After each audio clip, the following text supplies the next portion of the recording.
Okay, so here we are, Bretonnians turn 3. You can see on the left my general got the charge into the flying cow. Okay, so my thought here is I'm going to declare a challenge with my general so that all of the attacks have to come towards me. And I believe that's 8 attacks, 4 from the Lord, 4 from the cow.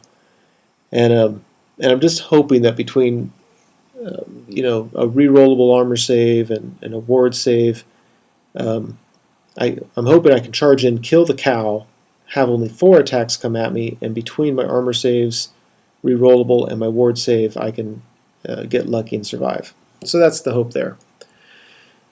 I move my Grail Knights up to support that battle should I need to next turn. I'm worried about his Ninja Ogres charging in the next turn, and if that too far to look ahead, but I'm keeping my Grail Knights here just in case. I take my big block of Knights of the Realm. I charge his baggage train, which was the fighty character mounted. And that guy fled. I took my men-at-arms and charged into the flank of the warrior unit, and I was thinking they would get in the flank, my big block would charge into the front. My opponent saw the same thing, so he fled. So it just kind of leaves us out there. The good news is we're out of charge reach for any kind of counter charges. The warrior unit on the right might have the distance of my men-at-arms, but he would have to wheel around the building first, and he wouldn't be able to wheel back. So the good news is when he fled, I wasn't subject to a countercharge. You can see at the very top, I took my big block of Knights Errant and charged into his great weaponed dwarf warriors up there. And so really have no complaints here. Beginning of my turn, I got some good things going for me. I got the charges that I wanted to get. Here's another look at the board. Not sure why I took 2 pictures. And I apologize for the redundant pictures. That's just showing that the archers are still there. I'm really just hanging back with them, shooting at the unit that's partially hidden by the building. So, yeah. So I charge in with my general. I do 1 wound on the cow and did not get a killing blow. So his lord turned around and smacked me around like I was nothing. So it kills my general. Auto break on the Pegasus Knights. He easily overruns them. And the bad news is that's my turn. So on his turn, his big bad general on the big bad flying cow is right in the middle of everything, able to charge whatever he wants to charge. So that did not go well. You can see my big block of Knights Errant defeated his great weaponed unit and was not able to catch them. I'm 1 inch behind them. And so there's my turn 3, not looking nearly as good as what I hoped it would. That's just another look at the board.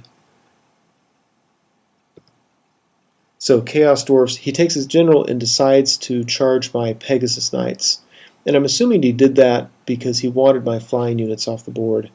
I think my bigger fear was he would have charged into the flank of my Knights Errant unit. But nevertheless, that's what he did. Everybody else really is just turning around.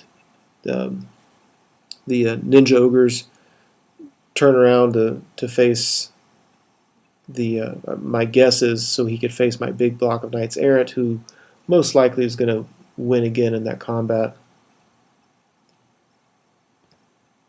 There's another look at the board. If you look at the bottom, by the way, my skirmishing archers ran off the board. They couldn't rally. So there we are. So Brett's turn 4. You can see at the upper right, his general predictably beat my Pegasus Knights. He's actually off the board right there.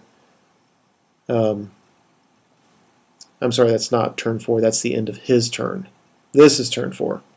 So at the very top left, you see I took my big block of Knights Errant. I charged his great weapons guys. They fled, and I overran. The problem with that is I was in easy countercharge reach of his Ninja Ogres. So I took my Fast Cav and positioned him such that he couldn't charge me. He would have to charge my Fast Cav. He would not be able to make it into my Knights Errant.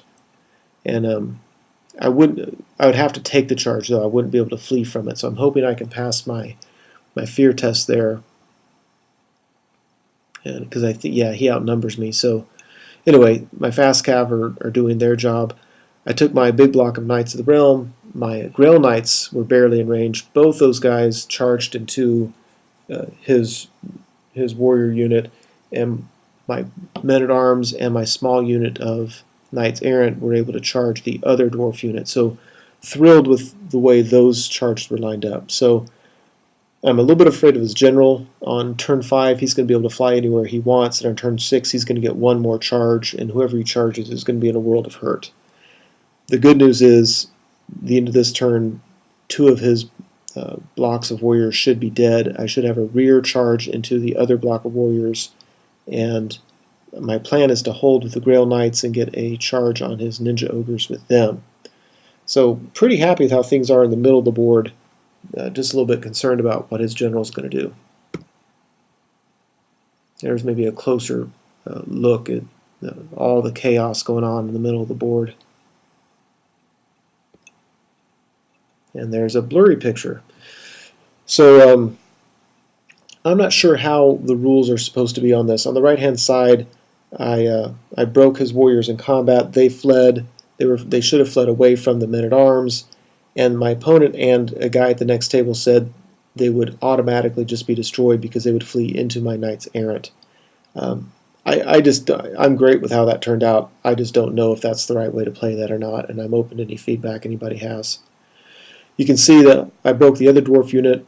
I chose to hold with my Grail Knights. I passed my test, so that way whatever happens with the Ninja Ogres, I'll be able to support with my Grail Knights on my next turn. And when I beat the dwarf unit and I pursued with my Knights of the Realm, it took them into the back of the other warrior unit. They chose to flee, and I wasn't able to catch them.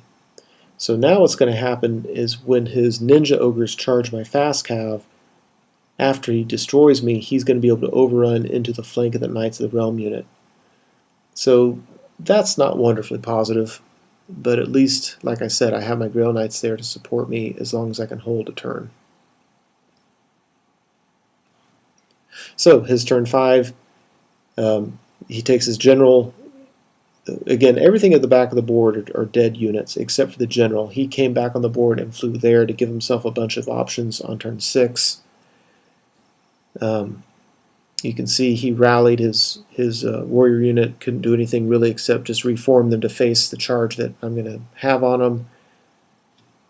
He took his Ninja Ogres into my fast cav. They totally annihilated them and overran into my Knights of the Realm unit. So on my turn, I'm going to be able to charge with my Grail Knights, hopefully kill one of those guys before he does his damage to my Knights of the Realm unit. And I'm going to do that because my initiative on the Grail Knights is better than the initiative on his big old ninja guys. So that's what happened. Brett's turn 5, I take my men-at-arms, move into the building to get me an extra couple hundred victory points at the end of the game.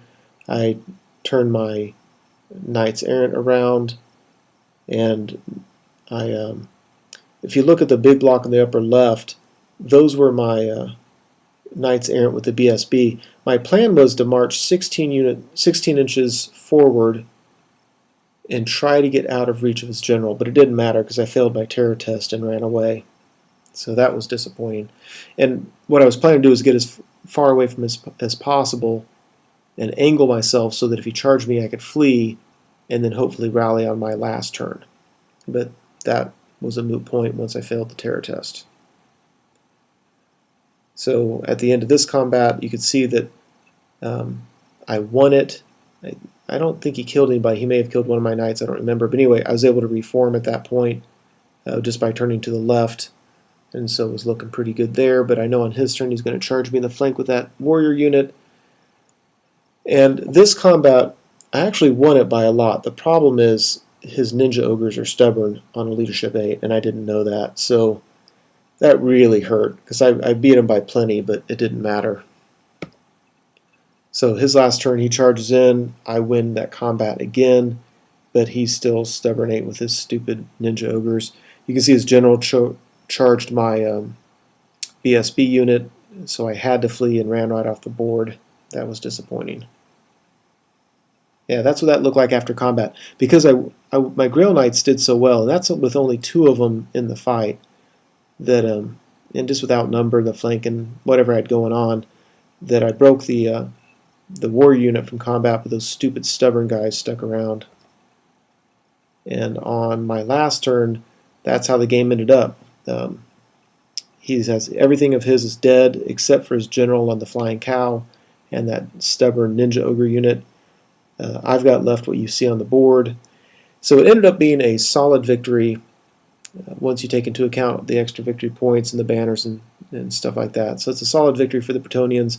Really a fun game. I felt that, for me anyway, it was a lot of fun. A lot of guessing, chess match stuff going on with the general. Anyway, hope you enjoyed it.